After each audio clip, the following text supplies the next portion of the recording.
ओम तत्सत् श्रीमते रामचंद्राय नमः। ओम परमहंसा स्वादित चरणकमल चिन्मकरंदाय भक्तजनमानस निवासाय श्रीरामचंद्राय वागीसायस्य वदने लक्ष्मीर्यस्य च वक्षसि यस्यास्ते हृदये संवित् तं नृसिंहमहं भजे। विश्वसर्ग विसर्गादि नवलक्षण लक्षितं श्रीकृष्णाख्यं परं धामं जगद्धाम नमामि तत्। प्रह्लाद नारद पराशर पुंडरीक व्यासंबरी ससुक सौनक भीष्मदालभ्यं रुक्मङ्गदार्जुन वसिष्ठ विभीषणादीन् पुण्यानिमन् परम भागवतान् नमामि। श्री सीतानाथ समारंभं श्रीरामानन्दार्य मध्यमम् अस्मदाचार्य पर्यन्तं वन्दे श्री गुरु परम्परां। जन्माद्यस्य यतन्वयादितरत चार्थे स्वभिज्ञः स्वराट् तेने ब्रह्म हृदय आदि कवये मुह्यन्ति यात् सूरयः तेजो वारिमृदं यथा विनिमयो यत्र त्रिसर्गो मृषा धाम्ना स्वेन सदा निरास्तकुहकं सत्यं परं धीमहि। नारायणं नमस्कृत्य नरं चैव नरोत्तमं देवीं सरस्वतीं व्यासं ततो जयमुदीरयेत्।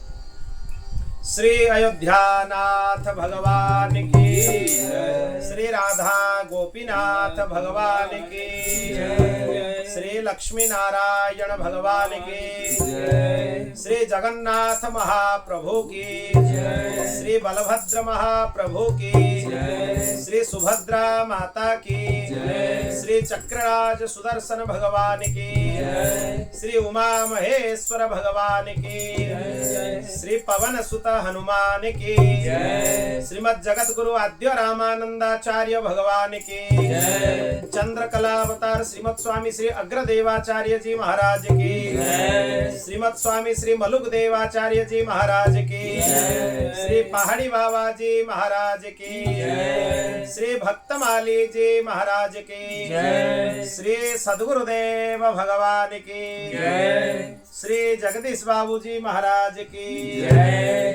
जय जय श्री सीताराम, जय जय श्री राधे श्याम, हर हर महादेव, निताय गौर हरि बोल। अनंत कोटि ब्रह्मांड नायक भगवान श्री हरि की महती कृपा करुणा से आज हम चतुर्दश दिवस के श्रीमद् भागवत कथा के सत्र में प्रवेश कर रहे हैं। बाबूजी, ये बहुत भगवान की कृपा है। लगातार ये पुरुषोत्तम मास में 21 दिन तक श्रीमद् भागवत जी के केवल एकादश स्कंध के ऊपर ही भागवत कथा चल रहा है अभी। तो हम लोगों का बहुत परम सौभाग्य है, आज हम लोगों के बीच में हमारे सदगुरुदेव भगवान के अभिन्न स्वरूप श्री जगदीश बाबूजी महाराज, हमारे जगदीश दास बाबूजी महाराज हमारे अंदर उपस्थित हैं। वह हम उनको महाराज जी के गुरुदेव भगवान के अभिन्न स्वरूप ही मानते हैं, क्योंकि लगातार 25 साल से भी ज्यादा समय महाराज जी के पास उन्होंने बिताया और उनके आसन भी लगभग महाराज जी के बगल में ही रहता है। उनके बारे में अगर कोई नहीं जानता है, उनको दर्शन करने से पता नहीं कर सकता है। इतने सरल स्वभाव के हैं, सब कुछ उनके पास संपन्न होते हुए भी कैसे वैराग्य को ग्रहण करके सदगुरुदेव भगवान के चरणों में रहा जाता है, इनसे सीखना चाहिए। त्याग क्या है, वैराग्य क्या है, उसके साक्षात प्रतिमूर्ति बाबूजी। और महाराज जी को भी इतने प्रिय हैं क्योंकि निश्चल निष्कपट रूप से निस्वार्थ भाव से वो सदगुरुदेव भगवान की सेवा करते रहते हैं।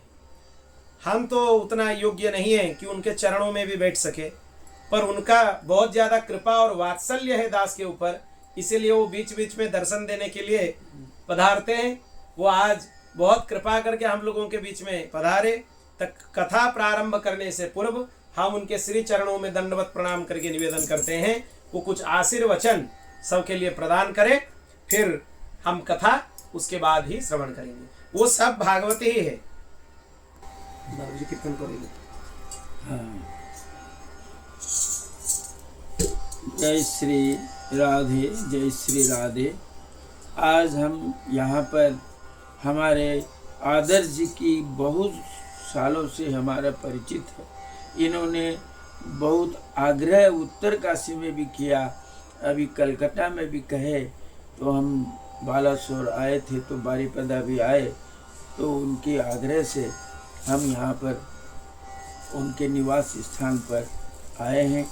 हमें को बोलने का आता भी नहीं है और हिंदी भी बोलना हम भूल गए, क्यों हम उड़ीसा के रहते उड़िया जानते हैं, फिर भी हिंदी में ही जो टूटा मोटा होगा हम जरूर 2 मिनट बोलेंगे। इनकी आज्ञा का पालन करना हमारे गुरु की आज्ञा पालन करने के मुताबिक है, इसलिए सबसे पहले 2 मिनट हम लोग कीर्तन करेंगे। जय जय श्री राधे, जय श्री राधे। हरि शरणम हरि शरणम हरि शरणम हरि शरणम हरि शरणम हरि शरणम हरि शरणम हरि शरणम हरि शरणम। हमारे मलुक पीठाधीश्वर महाराज जी के चरणों में कोटि कोटि प्रणाम। हमारे सबसे बड़े पहाड़ी बाबा को प्रणाम, भक्त माली जी को प्रणाम, हमारे गोपेश्वर धाम गोपेश्वर मंदिर महादेव को प्रणाम, यमुना मैया को प्रणाम, हमारे बारीपदा बालासोर के हिसाब से जगन्नाथ महाप्रभु को प्रणाम, अंबिका मंदिर को खूब खूब प्रणाम, राधा कृष्ण मंदिर को प्रणाम, हमारे बारीपदा के बगल में खीरचोरा गोपीनाथ जी को प्रणाम, हमारे सब जो भी भक्त संत सब कोई को, माताएं बंधु बालक सबको हमारा बार बार चरणों में प्रणाम।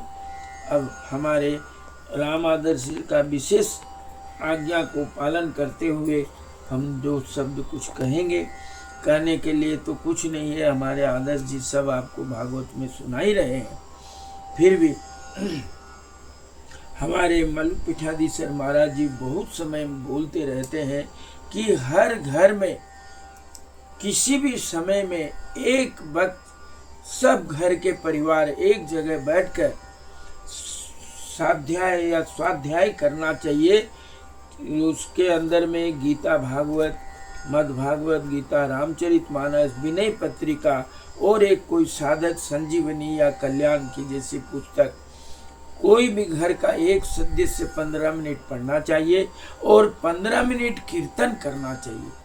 ये जिस घर में एक समय से होता रहेगा उस घर में हर तरह का परिवार में प्रसन्नता, सुखी और हर तरह से जिसकी जो मन की भावना में एक प्रश्न उठता है वो सब उसी में पूरा हो जाएगा। उसके अलावा एक विनय पत्रिका जो महाराज जी बार बोलते हैं, कोई भी इंसान कोई भी भक्त अगर 5 लाइन भी पढ़ता है रोजाना, उसकी सब संकट और उसकी मन की जितना शंका दूर हो जाती है और उसको मन में भगवत प्रति भावना हो जाती है। और एक बात, इस अधिक महीना में सब महापुरुष लोग, व्यासपीठ, कथावाचक, राम का भगवान का नाम का स्मरण जितना ज़्यादा हम लोग करेंगे हर समय से इस अधिक महीना में करने से 100 गुना लाभ होता है। तो मनुष्य को जिस क्षेत्र में है वहाँ पर दान धर्म करना चाहिए, माला जो भी जपते हैं उससे ज़्यादा जपना चाहिए, आपको 100 गुना लाभ होगा। और हम विशेष कुछ बोलने के नहीं है, मैं कई ऐसा प्रवचन न करता हूँ न कर रहा हूँ, लेकिन आदर्श जी की विशेष इतना आग्रह रहा कि मैं कुछ भी बोल पा रहा हूँ। श्री कृष्ण गोविंद हरे मुरारे, हे नाथ नारायण वासुदेव। और एक बात याद आ गया, महाराज जी बोला करते हैं जीवन में भागवत में लिखा हुआ गोविंद नाम का बहुत महत्व है। अगर उसका श्लोक हम नहीं बोल पा रहे हैं, अपने आदर्श जी आपको बता देंगे, लेकिन फिर भी महाराज जी बोलते हैं अगर आप गोविंद नाम भी रोज एक बार ले लेंगे तो आपको सब संकट दूर हो जाएगा। बस इतना से में हम हमारा वाणी को विराम देते हैं। कुछ स्वस्थ भी नहीं है, तबीयत गला में गड़बड़ है, नहीं तो कुछ और भी हम कीर्तन भी कराते। फिर भी जय सीताराम सीताराम, हर हर महादेव, राधे राधे, हर हर महादेव, जय श्री कृष्ण, जय श्री कृष्ण, जय श्री राधे।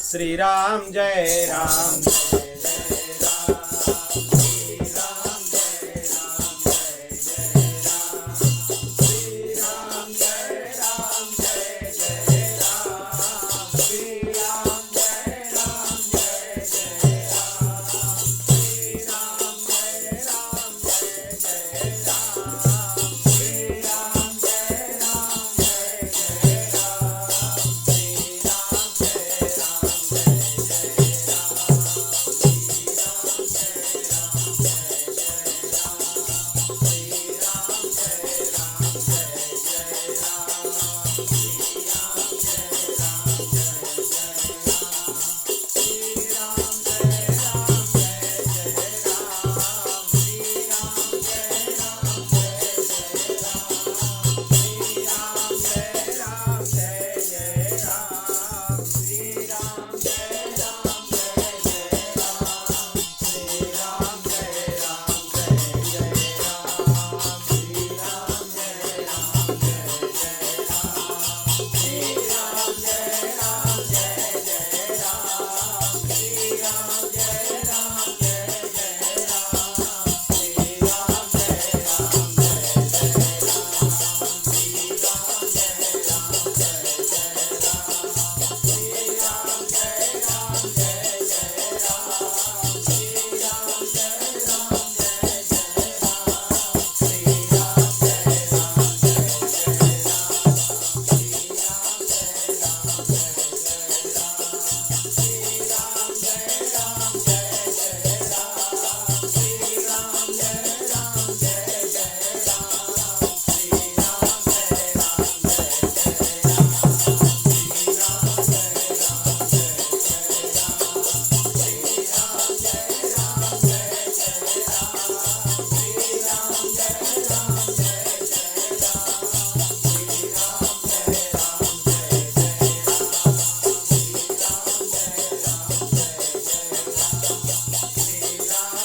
राम,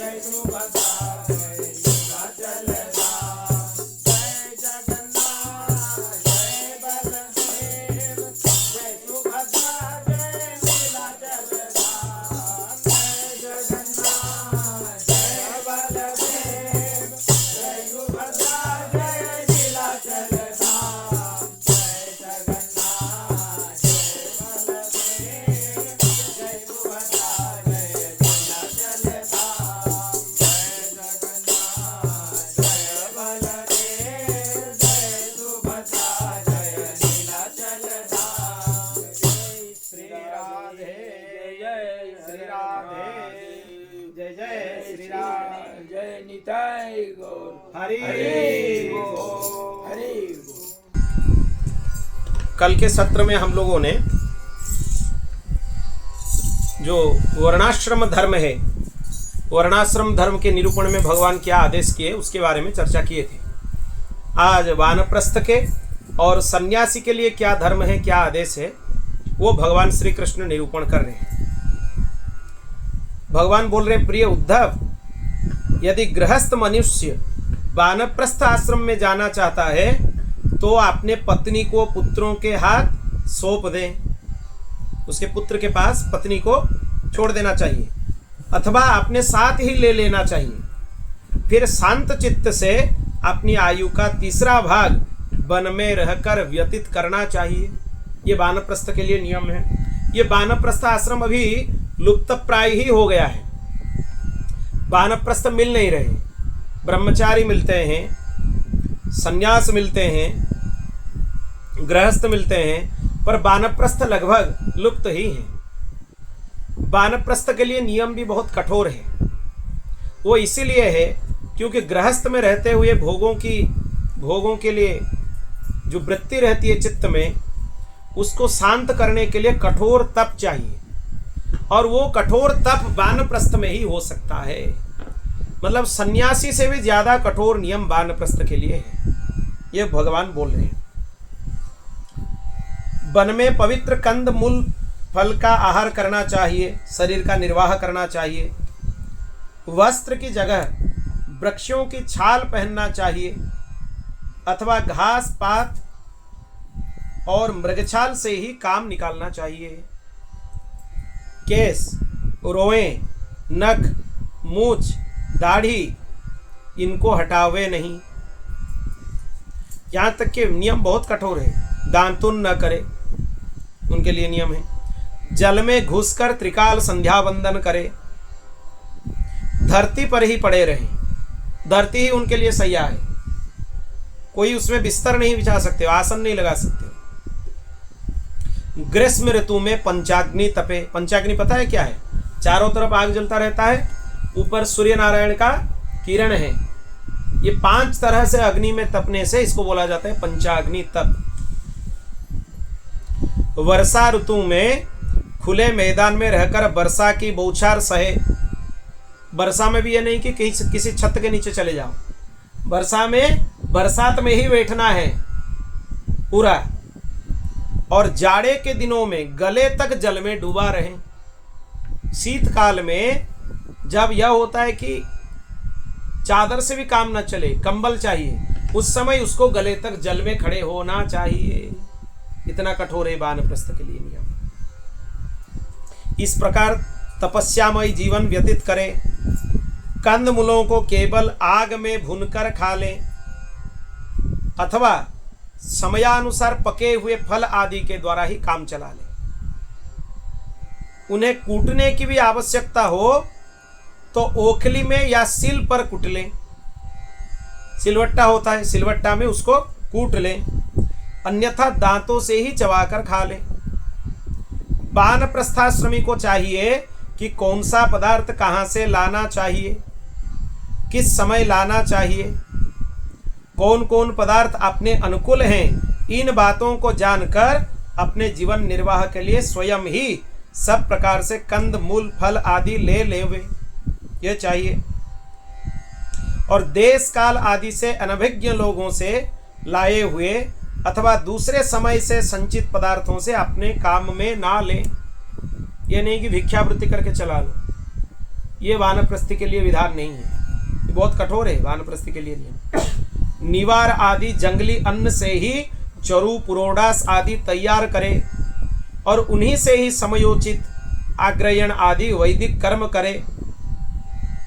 वानप्रस्थ हो जाने पर वेद विहित पशुओं के द्वारा मेरा जजन न करें, यह विधान उनके लिए नहीं है। वेदवेत्ताओं ने वानप्रस्थी के लिए अग्निहोत्र, दर्श, पौर्णमास, चातुर्मास्य आदि का वैसा ही विधान किया जैसा गृहस्थी के लिए है। ये वेद विहित यज्ञ है, इनको भी करना चाहिए। चातुर्मास्य व्रत करना चाहिए। चातुर्मास्य में श्रावण, भाद्रव, आश्विन और कार्तिक, ये 4 महीनों में व्रत करना चाहिए। वो ये 4 महीने एक जगह रुकना चाहिए, दूसरे जगह नहीं जाना चाहिए। और बाद में जब सन्यासियों या वानप्रस्थी या कोई परिव्राजक आचार्य हैं, उनके भ्रमण में बाधा हुआ, जिसके द्वारा धर्म का स्वरूप लुप्त होता गया, फिर धर्म सम्राट स्वामी करपात्री जी महाराज और दूसरे संतों ने मिलकर ये 4 मास के जो चतुर्मास हैं, 4 महीनों का, इसको समेट कर 2 महीने में इसका व्रत का विधान किया। 4 पक्ष, श्रावण में 2 पक्ष हो गए और भाद्रव में 2 पक्ष हो गए, तो 4 पक्ष हो गए, उसको 4 महीने मान लिया जाता है। अभी का जो चातुर्मास्य है वो 2 महीने वाला चातुर्मास्य, सब शंकराचार्य जगत गुरु जितने भी आचार्य चरण हैं, हमारे गुरुदेव भगवान हैं, सब 2 महीने का चातुर्मास्य व्रत करते हैं। भगवान की कृपा रहा तो इस बार चातुर्मास्य में विस्तार से श्री महाभारत के ऊपर कथा श्रवण करेंगे लगभग, क्योंकि 2 महीने समय मिलता है उसमें, और विस्तार से 2 महीने तक श्री महाभारत जी के ऊपर 60 दिन में लगभग उनके कथा श्रवण करेंगे। वो एक विशिष्ट चरित्र है और उसका भी श्रवण कथन होना चाहिए। सदगुरुदेव भगवान कृपा करें, गुरुजन कृपा करें तो वो सौभाग्य हम लोगों को मिलेगा। इसी प्रकार घोर तपस्या करते हुए उनका शरीर सूख जाता है और ये तप ही भगवान का स्वरूप है। तो इसीलिए तपस्या करना चाहिए और वो भी निष्काम भाव से करना चाहिए। मन में कोई लालसा नहीं होनी चाहिए कि ये काम है या इसीलिए हम तपस्या कर रहे हैं, ऐसे भी नहीं होना चाहिए। वानप्रस्थी जब अपने नियमों का पालन करने में असमर्थ हो जाए, बुढ़ापे के कारण उसका शरीर कांपने लगे, तब यज्ञाग्नि स्थापन करके उसी में ही अंतःकरण में मुझे आरोपित कर ले और वो यज्ञाग्नि में प्रवेश कर लेना चाहिए। ये उसके लिए विधान है और उसके लिए विधान है जो विरक्त नहीं है, ये भी समझना चाहिए, क्योंकि विरक्त के लिए अग्नि समाधि के विधान नहीं है। जो विरक्त हैं या सन्यासी हैं, अग्नि संस्कार उसका नहीं होना चाहिए, शास्त्र निषिद्ध है, मना किया गया है। अगर हो सकता है तो उनको भूमि में भू समाधि दिया जाता है, नहीं तो उनको जल समाधि दिया जाता है। ये 2 विधान है। आजकल समय में कुछ विक्षेप आ गया, इसीलिए कुछ विरक्त महात्माओं की भी अग्नि क्रिया हो जाती है। फिर अग्नि क्रिया करना है तो उसमें फिर आपको 13वें दिन तक पूरा कर्मकांड करना होगा, उसमें ये विधान है उसमें। और यदि उसकी समझ में यह बात आ जाए कि काम्य कर्म से अधिक उनके फलस्वरूप जो प्राप्त होते हैं वो नरकों के समान दुखपूर्ण हैं। काम्य कर्म मतलब क्या है? तुम्हारे मन में कोई कामना है, वो तुम्हें प्राप्त हो रहा है, वो काम्य कर्म है। वैसा कुछ हो रहा है तो वो नरक के समान ही है। तो इसीलिए अगर उसके मन में पूरा वैराग्य हो जाए और शरीर में भी सामर्थ्य हो तो विधि पूर्वक यज्ञाग्नि का परित्याग करके संन्यास ले लेना चाहिए, यह विधान है। जो वानप्रस्थी संन्यास होना चाहे वो पहले वेद विधि के अनुसार 8 प्रकार के श्राद्ध और प्राजापत्य यज्ञ से भगवान का यजन करे और अपना सर्वस्व ऋत्विज को दे दें, जो उसके पास है वो आचार्यों को दान कर दें और यज्ञाग्नि को अपने प्राण में लीन कर ले और किसी भी स्थान वस्तु व्यक्ति की अपेक्षा न रखकर स्वच्छंद विचरण करे। यह संन्यास के लिए विधान है। अब देखो, ये संन्यास में अलग अलग तरह का विधान होता है। कुछ विधान ऐसे हैं जिसमें कि शिखा सूत्र का त्याग किया जाता है, जैसे कि शंकराचार्य आदि को आप देखे होंगे, वो अपने यज्ञ सूत्र और शिखा दोनों का त्याग करते हैं संन्यास के समय। उनके पास और शिखा सूत्र नहीं रहता है, वो एक विधान है संन्यास का। दूसरा विधान है संन्यास का, शिखा सूत्र होते हुए संन्यास आश्रम में प्रवेश करे, जो हम लोगों के वैष्णव सन्यासी होते हैं। वैष्णवों में शिखा सूत्र का त्याग नहीं होता है, हमारे गुरु परंपरा में यह विधान नहीं है। उसमें शिखा सूत्र रहता है क्योंकि आपको भगवान की सेवा करना है। उसमें आप हवन भी कर सकते हो। अगर आप शिखा सूत्र का त्याग किए तो आपको अग्नि त्याग करना होगा, मतलब दोबारा आप हवन नहीं कर सकते हो। खाना भी अपने लिए बना नहीं सकते हो। यह विधान है सन्यासियों के लिए, क्योंकि आपने अग्नि त्याग किया है। ये 2 तरह का होता है। और सन्यासियों में यह भी विधान है, नारद परिव्राजको उपनिषद एक है, उसमें यह विधान सन्यासियों के लिए आता है। वो सफेद वस्त्र भी पहन सकते हैं और कासाय वस्त्र भी पहन सकते हैं। आज आप लोगों ने बाबूजी का दर्शन किया, वो सफेद वस्त्र में है। हमारे गुरुदेव भगवान भी कई दिन तक सफेद वस्त्र में थे, बहुत पहले। बाद में उन्होंने कासाय वस्त्र धारण किए। तो कासाय वस्त्र का भी विधान है, सफेद वस्त्र का भी विधान है। सन्यासी के लिए 2 वस्त्र पहन सकते हैं।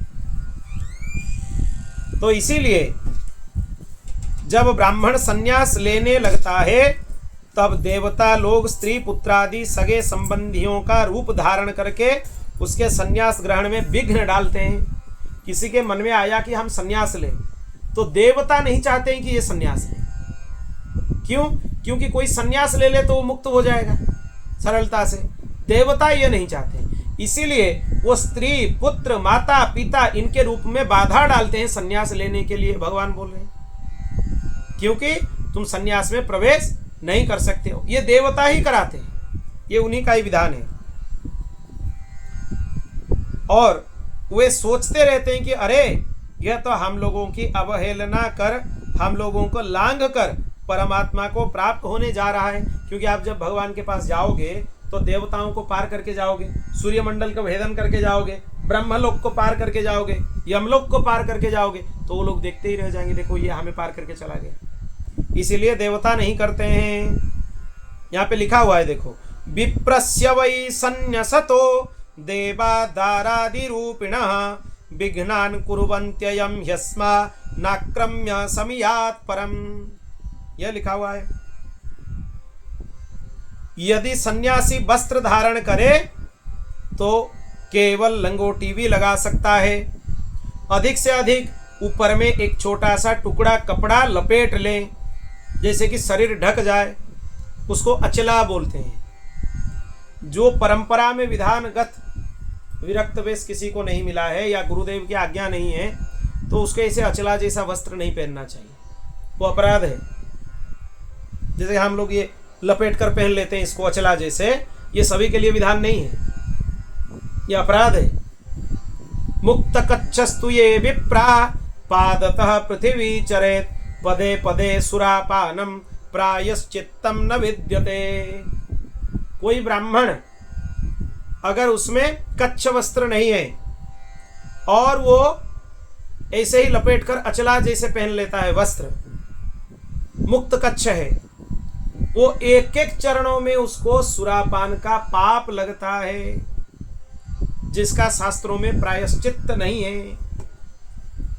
इसलिए गृहस्थ को जो विधिवत विरक्त वेश नहीं लिया है, गुरुदेव की आज्ञा नहीं है, या ब्रह्मचर्य आश्रम में नहीं है, या संन्यास आश्रम में नहीं है, उसको चाहिए कि वो लांग लगाकर धोती पहने।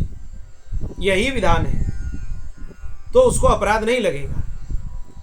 अगर खोल के पहन ले तो उसमें अपराध लगता है, यह समझना चाहिए।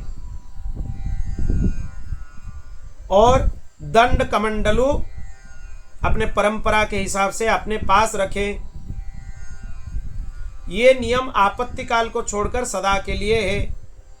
नेत्रों से धरती देखकर पैर रखे, क्योंकि जीव जंतु आ जाते हैं नीचे, उनके वध नहीं होना चाहिए, यहाँ तक विचार किया जाता है।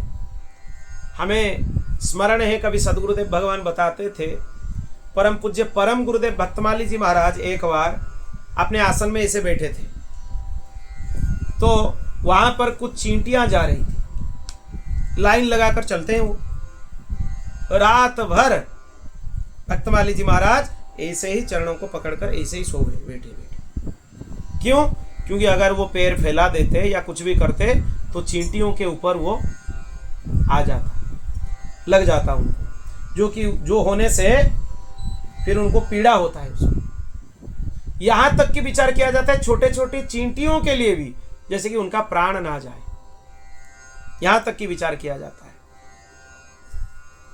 कपड़े से छान कर जल पीना चाहिए। यह आरओ वाली जो पानी की व्यवस्था आजकल आ गया है, यह महात्मा लोग नहीं पीते हैं।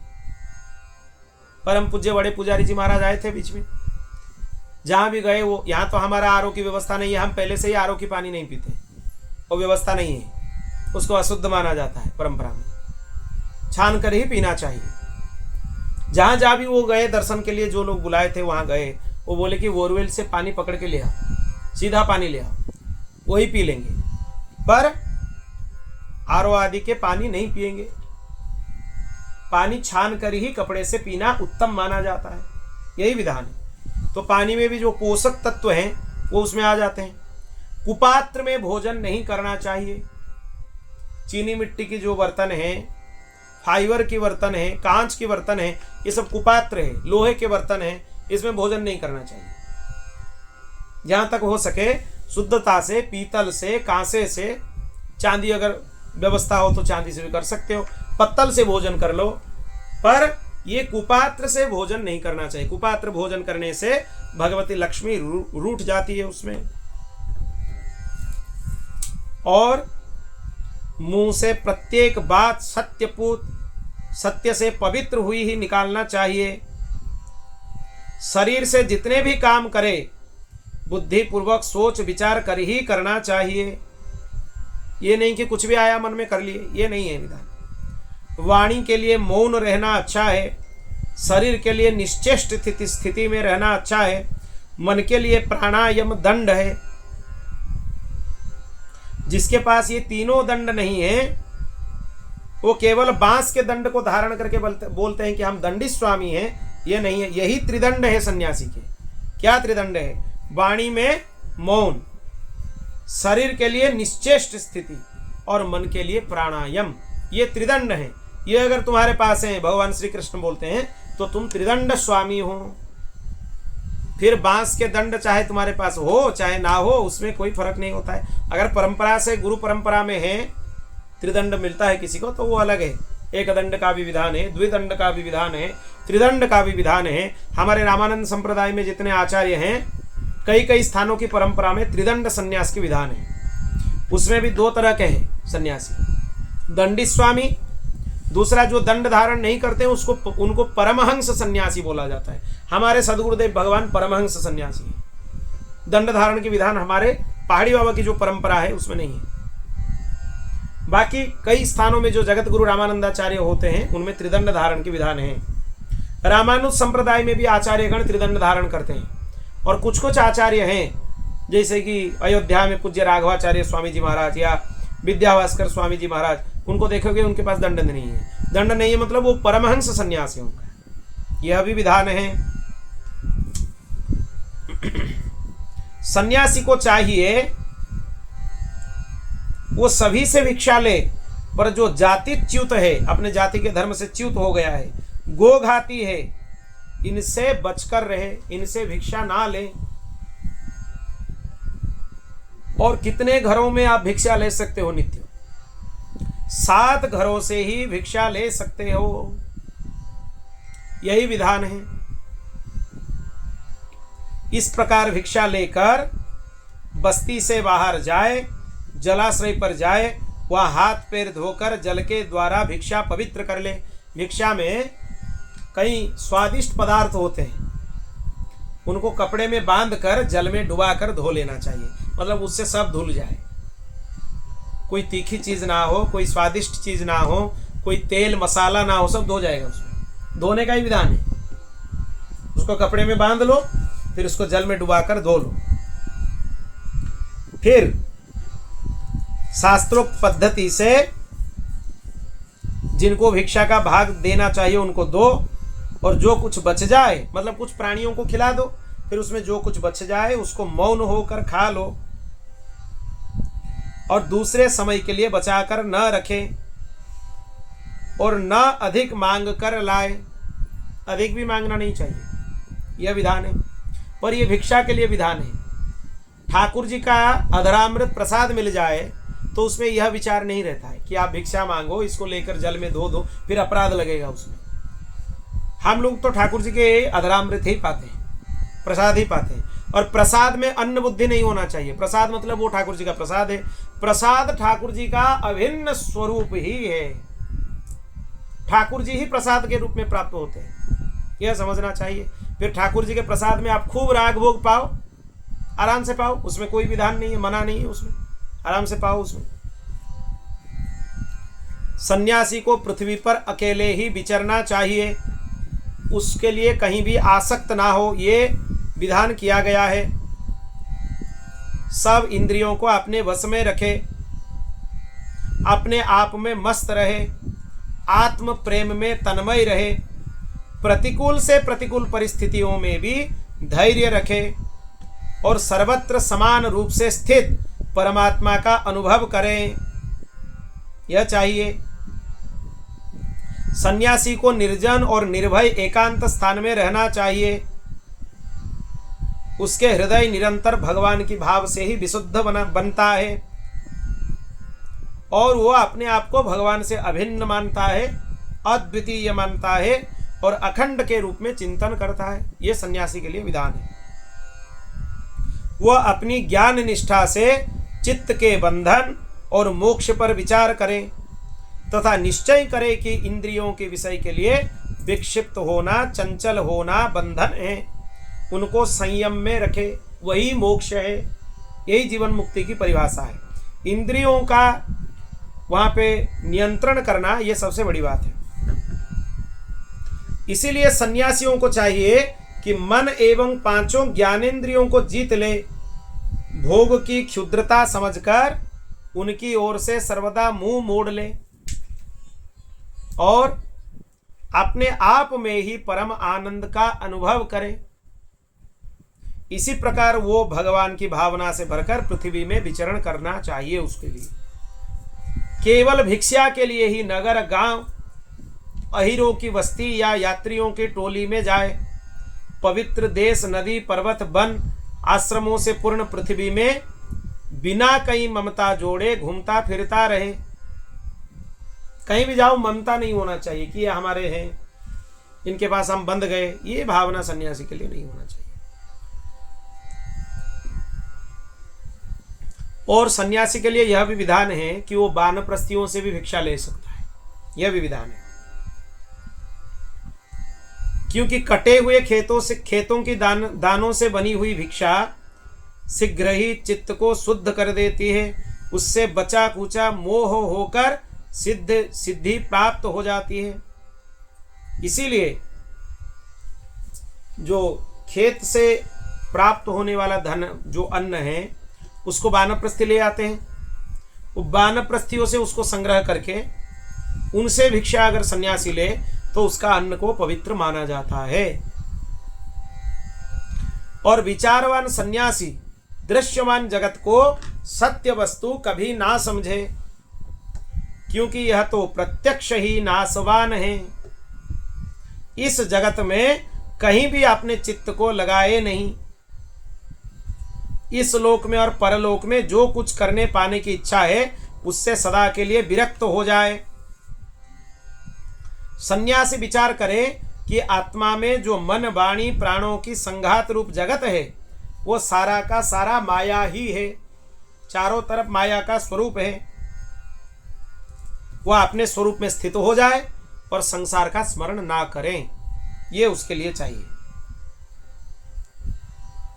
ज्ञाननिष्ठ, विरक्त, मुमुक्षु और मोक्ष की भी अपेक्षा न रखने वाले मेरे भक्त आश्रमों की मर्यादा में बद्ध नहीं हैं। जो ज्ञाननिष्ठ हैं, विरक्त हैं, मुमुक्षु हैं, जिनके पास मोक्ष की भी इच्छा नहीं है, वो भगवान को ही चाहते हैं, वो किसी आश्रम की मर्यादा में, बंधन में नहीं है, वो मुक्त है।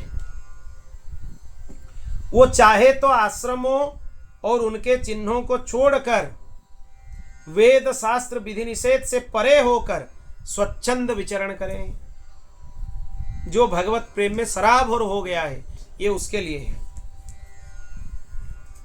वो बुद्धिमान होकर भी बालकों के समान खेले, निपुण होकर भी जड़वत रहे, विद्वान होकर भी पागल की तरह बातचीत करे और समस्त वेद विधियों का जानकार होते हुए भी वो अनियत आचारवान रहे, उसके लिए दोष नहीं है। ये जानबूझकर करोगे तो अपराध लगेगा।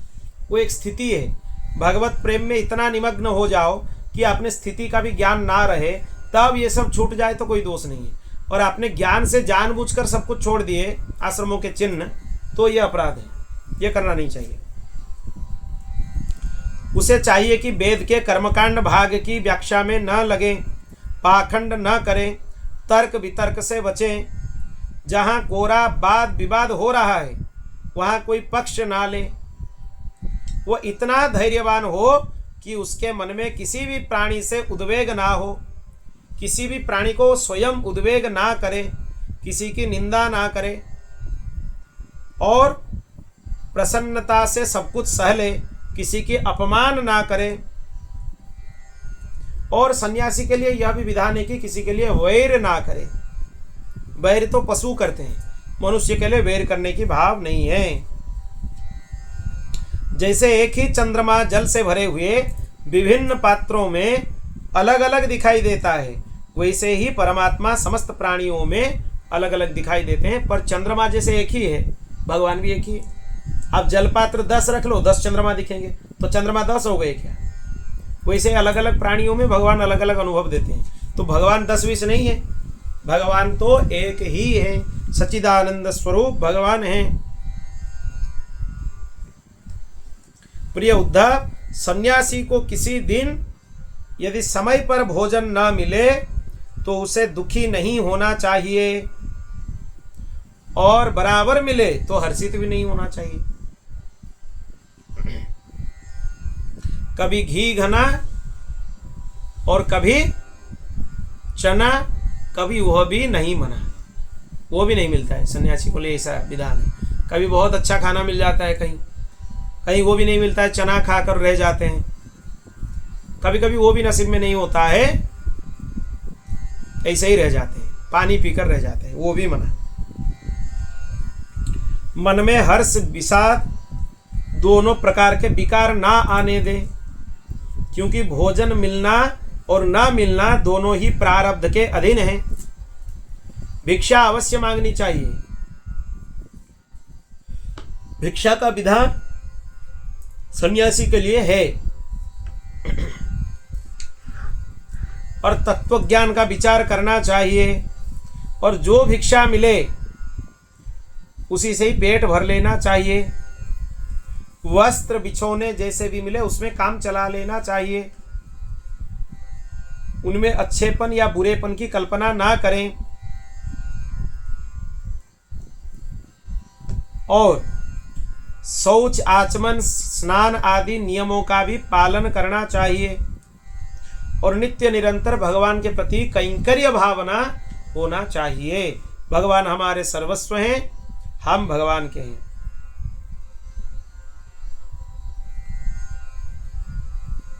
क्योंकि ज्ञाननिष्ठ पुरुष को भेद की प्रतीति नहीं होती है। जो ज्ञाननिष्ठ होते हैं वो भगवान जैसे हैं, उनके भक्त जैसे हैं, उनसे भेदभाव उनके मन में जागृत नहीं होता है।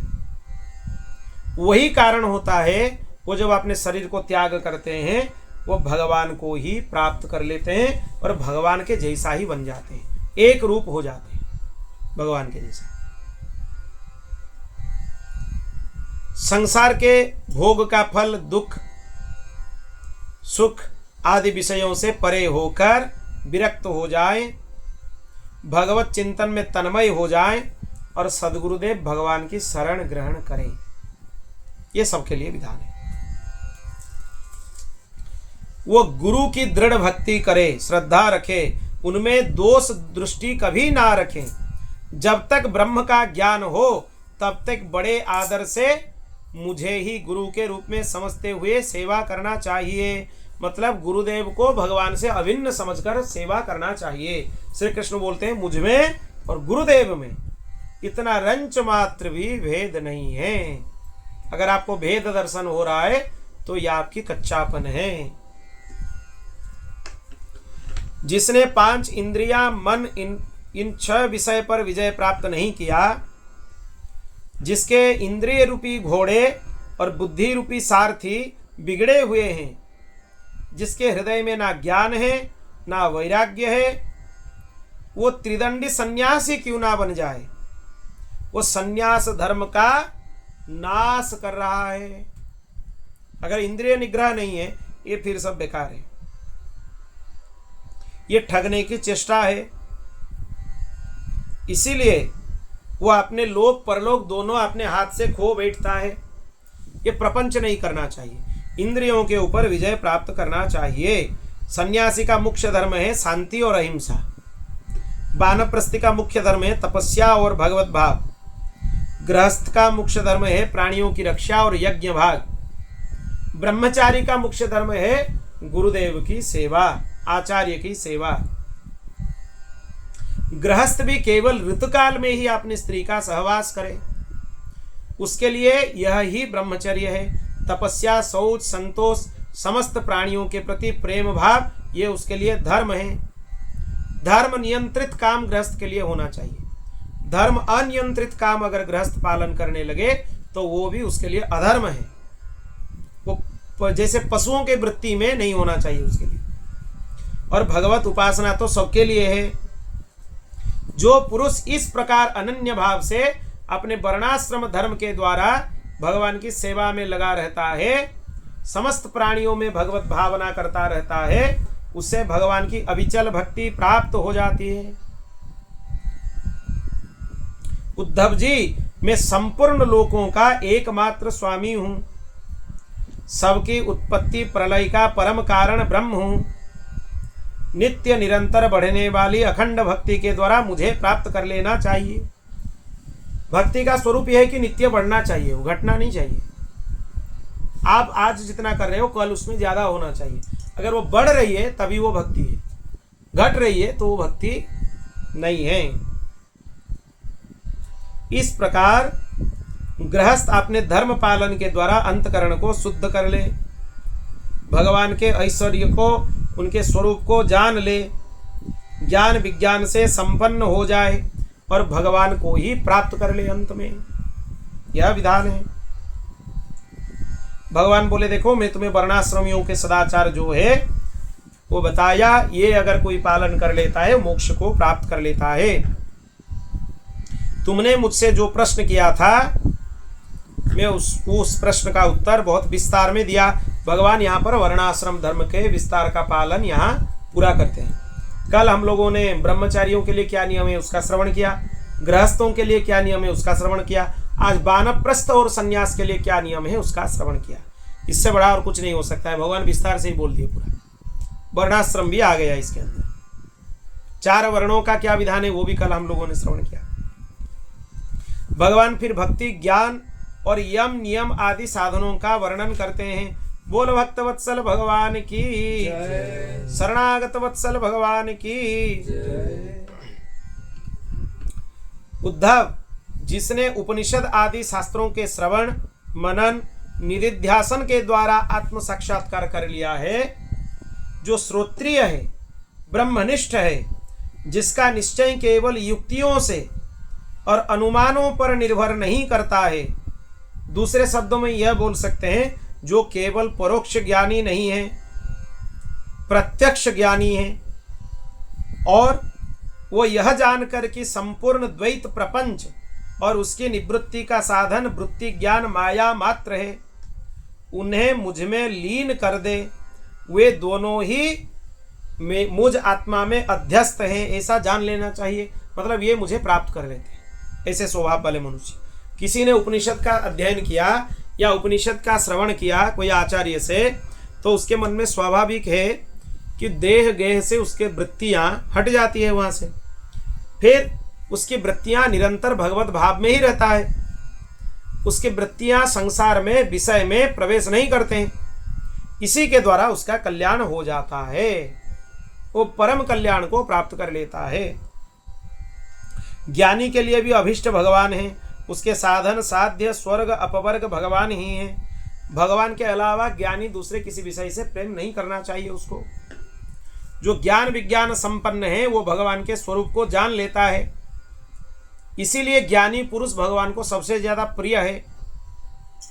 और भगवान को नित्य ज्ञानी अपने अंतःकरण में धारण कर लेता है। तत्वज्ञान के लेस मात्र का उदय होने से जो सिद्धि प्राप्त होती है वो तपस्या, तीर्थ, जप, दान अथवा अंतःकरण की शुद्धि के और किसी भी साधन से प्राप्त नहीं हो सकता है। तत्वज्ञान का प्राप्ति इसीलिए चाहिए, उससे जो भाव आपको मिल सकता है दूसरे साधनों से नहीं मिल सकता है। इसीलिए मेरे प्यारे उद्धव, तुम ज्ञान के सहित अपने आत्मस्वरूप को जान लो, फिर ज्ञान विज्ञान संपन्न होकर भक्ति भाव से मेरा भजन करो। भगवान बोलते हैं बड़े बड़े ऋषि मुनियों के ज्ञान विज्ञान रूप यज्ञ के द्वारा अपने अंतःकरण में मुझ सब यज्ञों के अधिपति आत्मा का यजन करके परम सिद्धि को प्राप्त कर लेते हैं। सबसे बड़ा यज्ञ यही है, भगवान नाम का आश्रय लो, भगवान की कथा श्रवण करो, भगवान में ही अपने चित्त वृत्तियों को लगा दो, यही सबसे बड़ा यज्ञ है। 3 विकार होते हैं, आध्यात्मिक, आधिदैविक और आधिभौतिक। इनको त्रिताप बोला जाता है। ये जो कुछ भी है ये माया का खेल समझना चाहिए। जन्मना, रहना, बढ़ना, बदलना, घटना, नष्ट होना, ये 6 भाव विकार का है। इससे हमारा कोई संबंध नहीं है। यही नहीं, ये विकार उसके भी नहीं है, क्योंकि वो स्वयं असत है। असत वस्तु जो पहले नहीं थी, बाद में भी नहीं रहेगी, इसीलिए बीच में भी उसका कोई अस्तित्व नहीं है। किसका? असत वस्तुओं का। ये जो जन्म होना, रहना, बढ़ना, बदलना, घटना, नष्ट होना, इनकी पहले भी अस्तित्व नहीं था, आगे भी इनके अस्तित्व नहीं रहने वाला है, इसलिए इनमें फंसना नहीं चाहिए। उद्धव जी बोलते हैं भगवान आप ही विश्व के स्वामी हैं। आपका यह वैराग्य विज्ञान से युक्त सनातन एवं विशुद्ध ज्ञान जिस प्रकार सुदृढ़ हो जाए उसी प्रकार मुझे स्पष्ट करके समझाइए, जैसे कि यह तत्वज्ञान मुझ में आ जाए, सुदृढ़ हो जाए। भक्ति योग का वर्णन कीजिए, जिसको ब्रह्मादि बड़े बड़े लोग भी ढूंढते रहते हैं, उसका वर्णन कीजिए। ये तीनों ताप में संसार में फंसे हुए जितने मनुष्य हैं, उनके लिए आपके चरणारविंद रूपी छत्र छाया का आश्रय के अलावा दूसरा कोई आश्रय है ही नहीं। एक ही आश्रय है, भगवान की चरण कमल की छत्र छाया का आश्रय। तो इसीलिए आपका यह सेवक अंधेरे कुएं में पड़ा हुआ है, काल रूपी सर्प ने इसे डस रखा है, फिर भी विषयों के क्षुद्र सुख भोग के लिए तीव्र तृष्णा मिटती नहीं है, बढ़ती जाती है। आप कृपा करके इसका उद्धार कीजिए, इससे मुक्त करने वाली वाणी की सुधा धारा से इसको सराबोर कर दीजिए। भगवान यहाँ पर बोलते हैं उद्धव जी, जो प्रश्न तुमने मुझसे किया यही प्रश्न धर्मराज युधिष्ठिर ने भीष्म पितामह से किया था। भगवान बोलते हैं उस समय हम भी वहां उपस्थित थे। देखो भगवान सर्वज्ञ है, वो किसी भी प्रश्न का उत्तर उत्तम तरीके से दे सकते हैं, पर भगवान भी देखो इस महाभागवत के वाणी का आलम्बन ले रहे हैं कि मेरे सामने युधिष्ठिर जी ने भीष्म जी को यह प्रश्न किया था, भीष्म जी ने युधिष्ठिर जी को जो उत्तर दिया वही उत्तर मैं तुम्हें दे रहा हूं। भगवान भी यही परंपरा का ज्ञान रखते हैं, उसी के हिसाब से यहाँ पे भगवान प्रवचन करते हैं। युधिष्ठिर जब महाभारत युद्ध पूर्ण हो गया, सगे संबंधियों को मारने के कारण वो बहुत व्यथित थे, उनके मन में बहुत कष्ट था। इसीलिए वो जब आए भीष्म पितामह के पास, उनको मोक्ष धर्म का उपदेश भीष्म पितामह ने किया। भीष्म पितामह भी सरसैया में थे, उस समय उन्होंने उपदेश किया युधिष्ठिर को।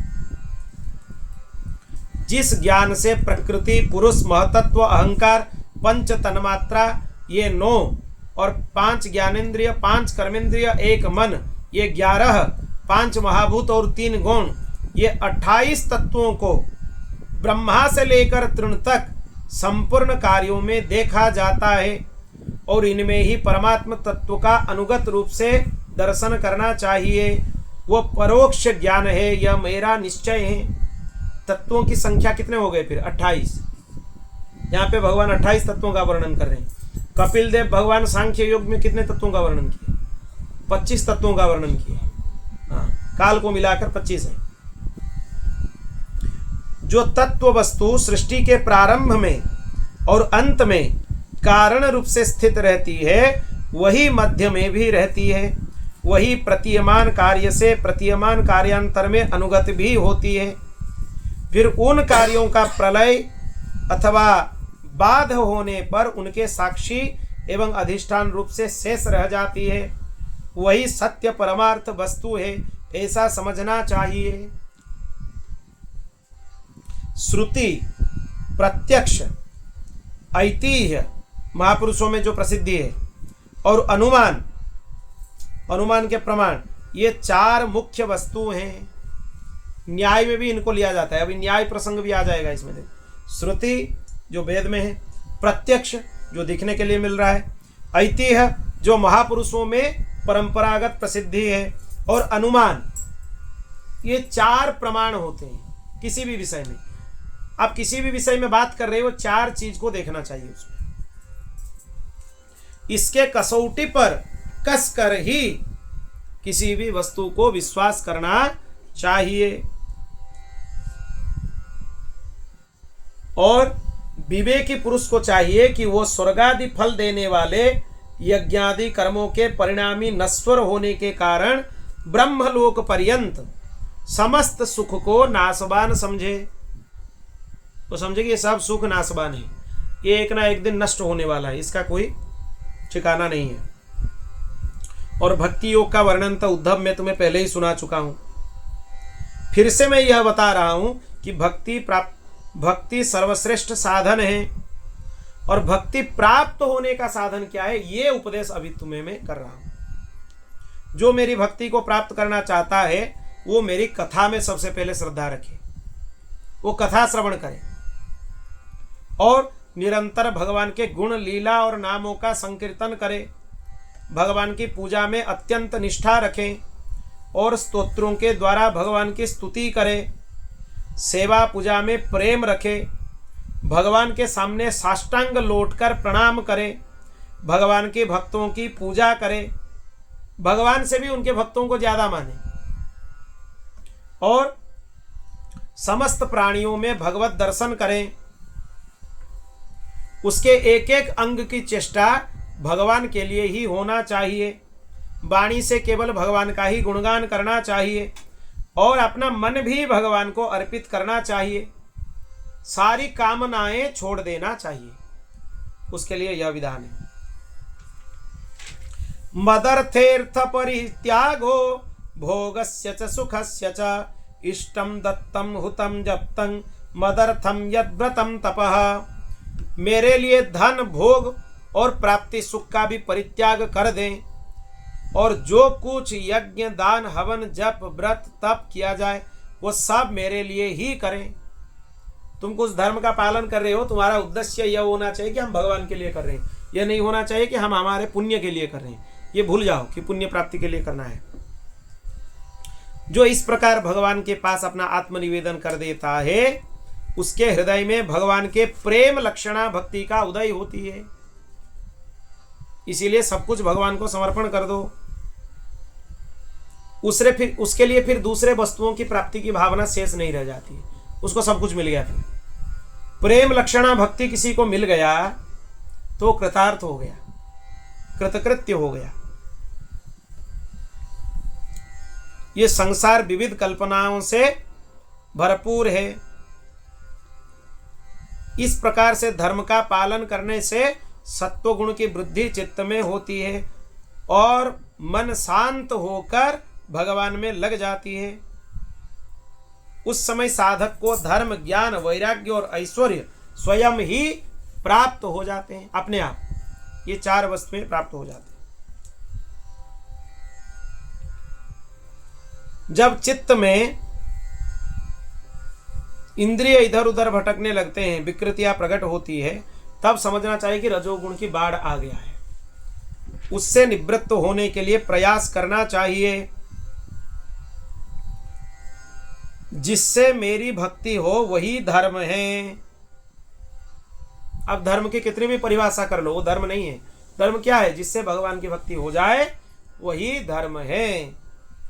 जिससे ब्रह्म और आत्मा की एकता की साक्षात्कार हो वही ज्ञान है। विषयों से असंग निर्लेप रहना ही वैराग्य है, और अणिमादि सिद्धियां ही ऐश्वर्य हैं। ये इतना महत्वपूर्ण श्लोक है, देखो इसमें सब आ गया। धर्मो मद्भक्ति कृत प्रोक्तो ज्ञानम चैकात्म्य दर्शनम गुणेश्व संगो वैराग्य मैश्वर्य चाणिमादय। फिर से मैं ये चीज बोल रहा हूं, ध्यान से सुनो। जिससे मेरी भक्ति हो जाए वही धर्म है। जिससे ब्रह्म और आत्मा की एकता की साक्षात्कार हो वही ज्ञान है। विषयों से असंग निर्लेप रहना ही वैराग्य है, और अणिमादि सिद्धियां ही ऐश्वर्य है। फिर उद्धव जी पूछते हैं, यम नियम ये कितने प्रकार के हैं? सम क्या है? दम क्या है? तितिक्षा क्या है? त्याग क्या है? धैर्य क्या है? और अभिष्ट धन कौन सा है? यज्ञ क्या है? दक्षिणा क्या वस्तु है? पुरुष का सच्चा बल क्या है? भग किसे कहते हैं? लाभ क्या वस्तु है? पंडित और मूर्ख में भेद क्या है? सुमार्ग और कुमार्ग का लक्षण क्या है? स्वर्ग और नरक क्या है? भाई बंधु किसे मानना चाहिए? घर क्या है? निर्धन किसे कहते हैं? कृपण किसे कहते हैं? ईश्वर किसे कहते हैं? ये सभी प्रश्नों का उत्तर आप दीजिए। वो भगवान के पास प्रश्नों की छड़ी लगा दिए पूरा। कौन? उद्धव जी। अब भगवान इतने सारे प्रश्नों के उत्तर देने वाले हैं। बहुत अद्भुत प्रसंग है ये। यम 12 है। योग में यम 5 है, पर यहां पे 5 नहीं है, यम 12 है। भगवान बोल रहे क्या है, ध्यान देकर सुनो। अहिंसा, सत्य, अस्तेय, अस्तेय मतलब चोरी ना करना, असंगता, कहीं पे लगा ना रहना, लज्जा, असंचय, जितना आवश्यक नहीं है उससे ज्यादा धन का संचय नहीं करना चाहिए, आस्तिकता, ब्रह्मचर्य, मौन, स्थिरता, क्षमा और अभय, ये 12 यम हैं। और नियम भी 12 हैं। क्या क्या है, ध्यान देकर सुनो। शौच, शौच मतलब बाहरी पवित्रता और भीतरी पवित्रता। बाहर भी पवित्र होना चाहिए, पवित्र वस्त्र पहनना चाहिए, और जो जो नियम पालन करना चाहिए उसको भी पालन करो। जप, तप, हवन, श्रद्धा, अतिथि सेवा, भगवान की पूजा, तीर्थ यात्रा, परोपकार की चेष्टा, संतोष, गुरु की सेवा, ये नियमों की संख्या 12 है। यम भी 12 है, नियम भी 12 है।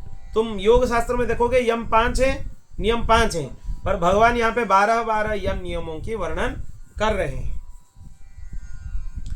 ये सकाम और निष्काम दोनों प्रकार के साधकों के लिए उपयोगी हैं।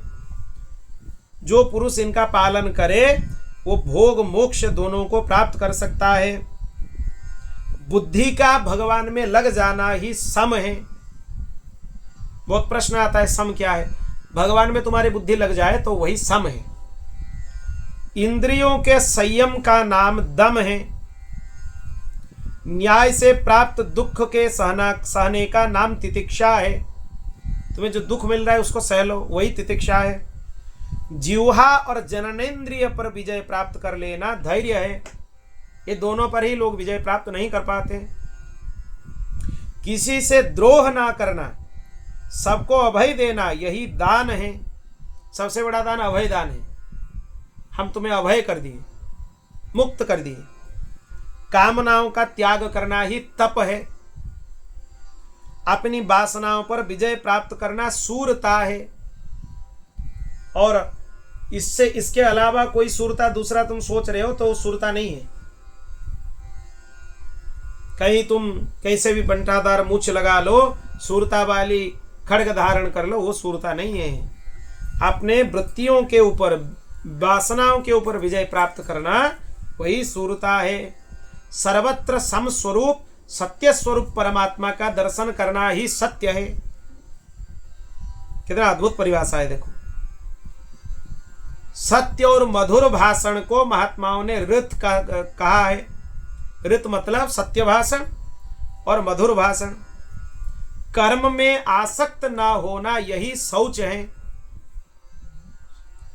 कामनाओं का त्याग ही सच्चा संन्यास है। धर्म ही मनुष्यों का अभिष्ट धन है। मैं परमेश्वर ही यज्ञ हूं। ज्ञान का उपदेश देना ही दक्षिणा है और प्राणायाम ही श्रेष्ठ बल है। मेरा ऐश्वर्य ही भग है। मेरी श्रेष्ठ भक्ति ही उत्तम लाभ है। सच्ची विद्या वही है जिससे ब्रह्म और आत्मा का भेद मिट जाए। पाप करने से घृणा होने का नाम ही लज्जा है। निरपेक्षता आदि गुण ही शरीर का सच्चा सौंदर्य है, श्री है। दुख और सुख दोनों की भावनाओं में सदा के लिए नष्ट हो जाना सुख है। विषय भोग की कामना ही दुख है। जो बंधन और मोक्ष का तत्व जानता है वही पंडित है। चाहे तुम कितना बड़ा अपने सामने नाम के सामने पंडित लगा लो, पंडित नहीं हो। अगर तुम्हें बंधन और मोक्ष दोनों के तत्व के बारे में पता है तभी तुम पंडित हो। शरीर आदि में जिसका मेंपन है वो मूर्ख है। जो संसार की ओर से निवृत्त करके मुझे प्राप्त करा देता है वही सुमार्ग है। चित्त की बहिर्मुक्ता ही कुमार्ग है। सत्व गुण की वृद्धि ही स्वर्ग है और तमोगुण की वृद्धि ही नरक है। गुरु ही सच्चा भाई बंधु है और वह गुरु मैं ही हूं।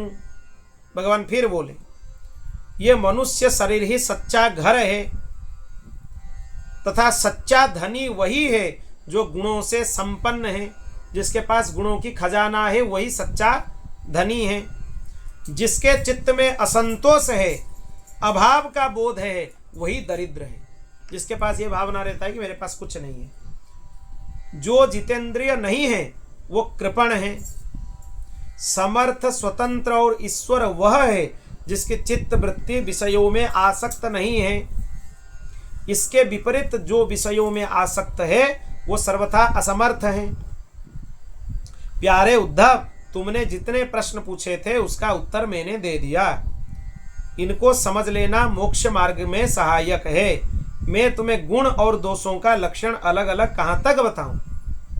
सबका सारांश इतने में ही समझ लो कि गुणों और दोषों पर दृष्टि जाना ही सबसे बड़ा दोष है और गुण दोष पर दृष्टि ना जाकर अपने शांत निसंकल्प स्वरूप में स्थित रहना यही सबसे बड़ा गुण है।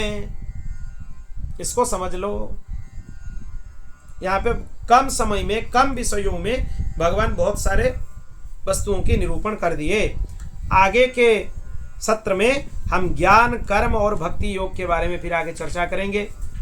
यह विषय है गुण दोष का स्वरूप क्या है, तत्व की संख्या क्या है।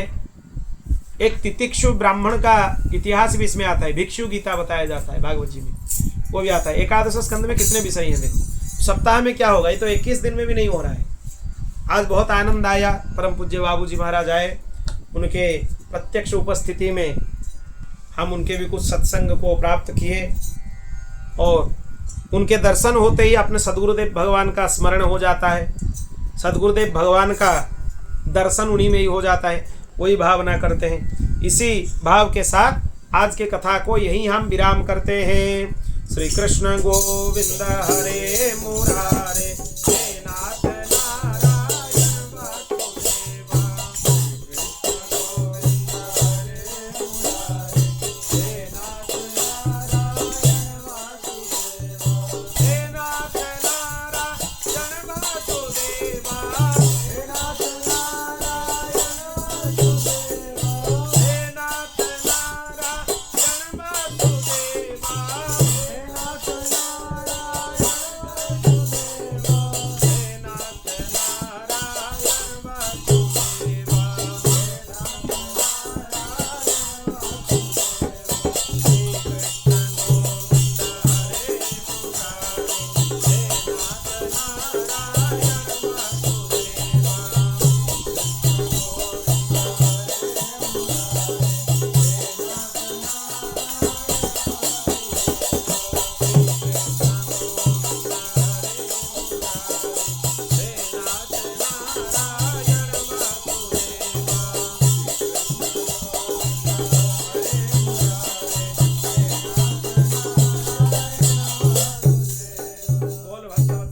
भगवान की जय। ओम पूर्णमदः पूर्णमिदं पूर्णात् पूर्णमुदच्यते पूर्णस्य पूर्णमादाय पूर्णमेवावशिष्यते।